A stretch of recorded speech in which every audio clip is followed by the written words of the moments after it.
या viewers, welcome back to my channel. तो आज हम लोग क्लास सिक्स NCERT साइंस का chapter 16 garbage in garbage out को डिस्कस करने वाले हैं।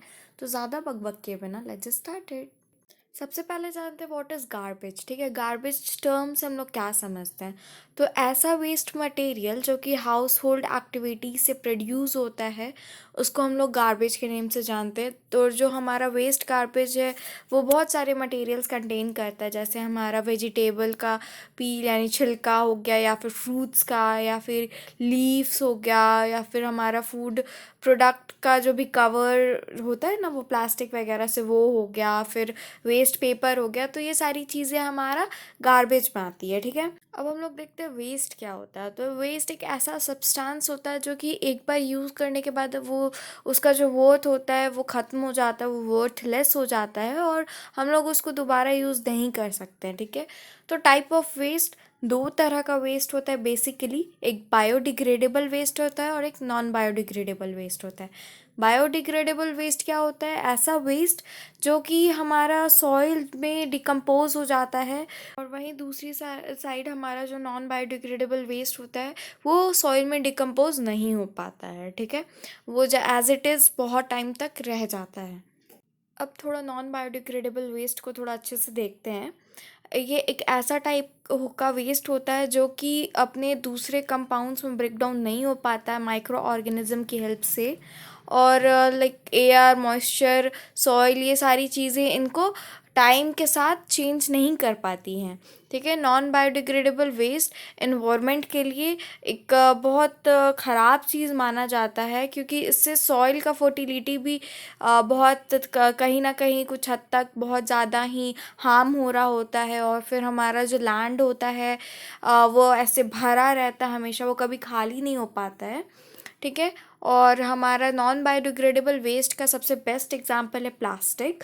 प्लास्टिक को आप कितने भी ही टाइम के लिए आप सॉइल में ऐसे दफना के छोड़ दो, वो कभी ख़राब नहीं होगा, जैसा था वैसे ही रह जाएगा।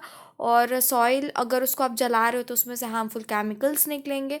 वहीं पे अगर आप फ्रूट्स वेजिटेबल का छिलका ऐसे आप सॉइल में डाल के छोड़ देते हो तो कुछ टाइम के बाद वो मॉइस्चर और उसमें बैक्टीरियाज लग के उसको ख़त्म कर देते हैं। ठीक है, उसको फर्टिलाइज़र बना देते हैं।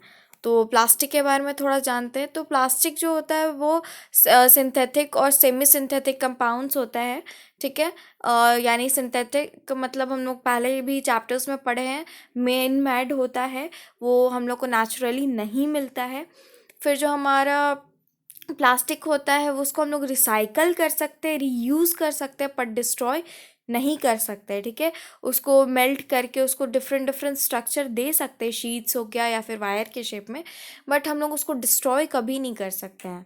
फिर जो हमारा प्लास्टिक का बहुत ज़्यादा ही वेराइटीज़ में यूज़ किया जाता है, क्योंकि बहुत टाइम तक चलता है ऑब्वियसली, इसलिए यूज़ किया जाता है। बट वही है, हमारे जो भी है इन्वायरमेंट उसके लिए बहुत ज़्यादा हार्मफुल है, क्योंकि कभी कभी ऐसा होता है कि प्लास्टिक आपका गार्बेज के साथ जा रहा है, कुछ जानवर जो है वो आपकी गाय हो गई या फिर डॉग्स हो गए, वो लोग खाते हैं, जानवर जो भी आपका रहता है कचरा, अगर वो रोटी है तो खा रहे, तो कभी कभी प्लास्टिक भी खा लेते हैं और उनके उसको खाने के वजह से उनका गला चोक हो जाता है और उसके वजह से उनकी डेथ भी हो सकती है। तो प्लास्टिक कहीं ना कहीं बहुत ज़्यादा हार्मफुल भी है।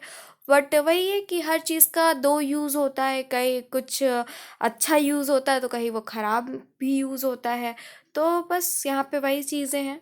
तो अब हम लोग देखते हैं कि जो हमारा वेस्ट मटेरियल्स है वो कहाँ जाता है, कैसे आता है। ठीक है, वेस्ट हमारा वेस्ट जनरेशन से हम लोग क्या समझते हैं। तो ऐसा जनरेशन वेस्ट का कि वो कैसे वेस्ट प्रोड्यूस हो रहा है हाउस या फिर पर्टिकुलर कम्युनिटी और पर्टिकुलर हमारा कंट्री से किस तरह वो जनरेट हो रहा है।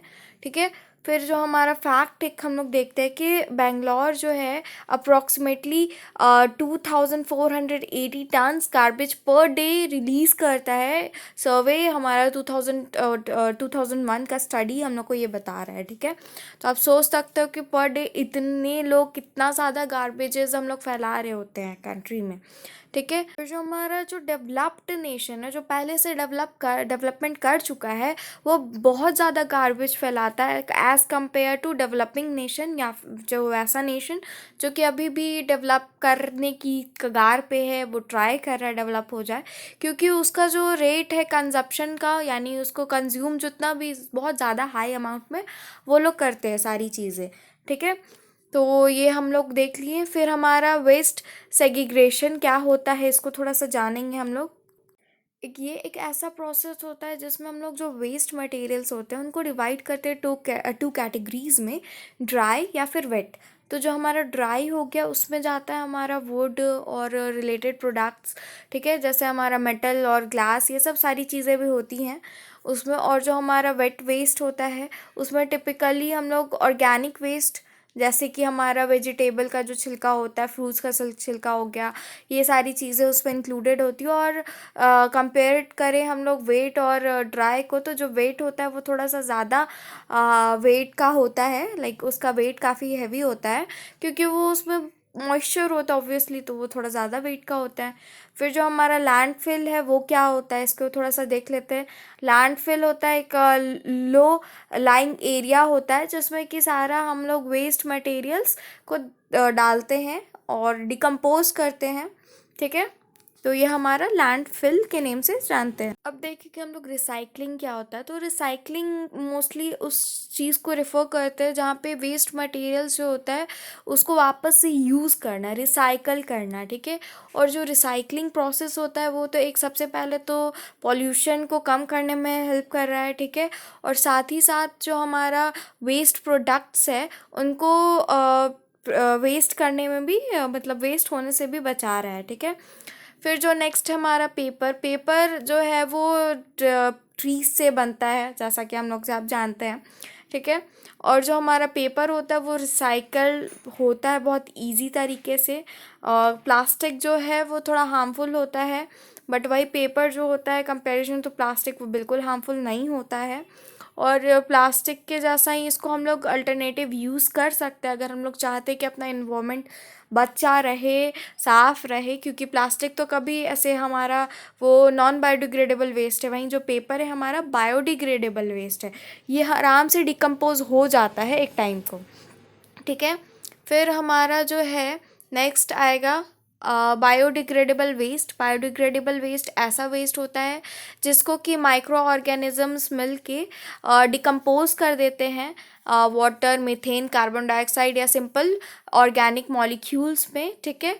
और माइक्रो ऑर्गेनिजम्स लाइक फंगीज हो गया, ठीक है, या फिर अदर वो सारी ऑर्गेनिजम्स उनको डिकम्पोज कर देती है, उसको एनारोबिकली डाइजेस्ट कर लेती है, ठीक है, सिमिलर प्रोसेस के थ्रू।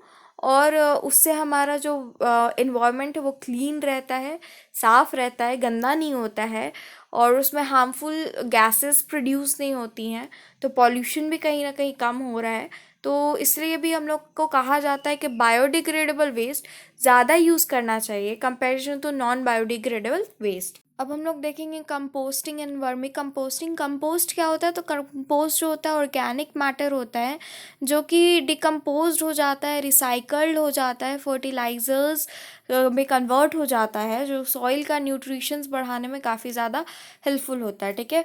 वर्मी कंपोस्टिंग क्या होता है, तो वर्मी कंपोस्टिंग और वर्मी कंपोस्ट एक ऐसा प्रोडक्ट है जो कि कंपोस्टिंग प्रोसेस में बहुत ज़्यादा यूज़फुल होता है, और इसमें हम लोग वॉर्म्स वगैरह को यूज़ करते हैं, जिसके थ्रू हम लोग जो गार्बेज होता है, वेट गार्बेज हो गया, उसको हम लोग कंपोस्ट बनाने में हेल्प करते हैं, और वो फार्मर्स के लिए काफ़ी ज़्यादा यूज़फुल होता है। एक तो सबसे पहले वो नेचुरल है, उसमें कोई भी केमिकल नहीं है, और सेकेंडली कि उसमें कुछ भी एक्स्ट्रा मनी नहीं लग रहा है, सिर्फ हम लोग को चाहिए कुछ वॉर्म्स चाहिए, जैसे वाइट वॉर्म्स हो गए, अर्थ वॉर्म हो गए, और इन सारी चीज़ ये सारे लोग मिलके उनको वेजिटेबल का वेस्ट चाहिए, गार्डन का वेस्ट चाहिए, तो ये सारी चीज़ें फिर वो डिकम्पोज कर देते हैं और ये बहुत अच्छा फर्टिलाइज़र बन जाता है, सॉइल को एक बहुत अच्छा न्यूट्रिशन प्रोवाइड करते हैं नेचुरल प्रोसेस से, ठीक है।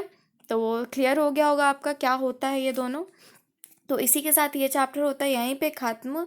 आई होप कि आप लोग को समझ में आया हो। चैप्टर रीड करोगे, कुछ डाउट्स आएंगे तो मुझसे कमेंट सेक्शन में ज़रूर पूछना। साइंस का ये सीरीज़ यहीं पे ख़त्म होता है क्लास 6 का। अगर कोई भी चैप्टर में किसी भी तरह का डाउट हो तो मुझसे ज़रूर पूछना, अपने दोस्तों के साथ शेयर करना, इस वीडियो को लाइक करना और सब्सक्राइब किए बिना बिल्कुल मत जाना, इससे मुझे बहुत मोटिवेशन मिलता है। तो मिलते हैं नेक्स्ट वीडियो में, नेक्स्ट चैप्टर के साथ, नेक्स्ट क्लास के साथ। तो तब तक के लिए बाय बाय।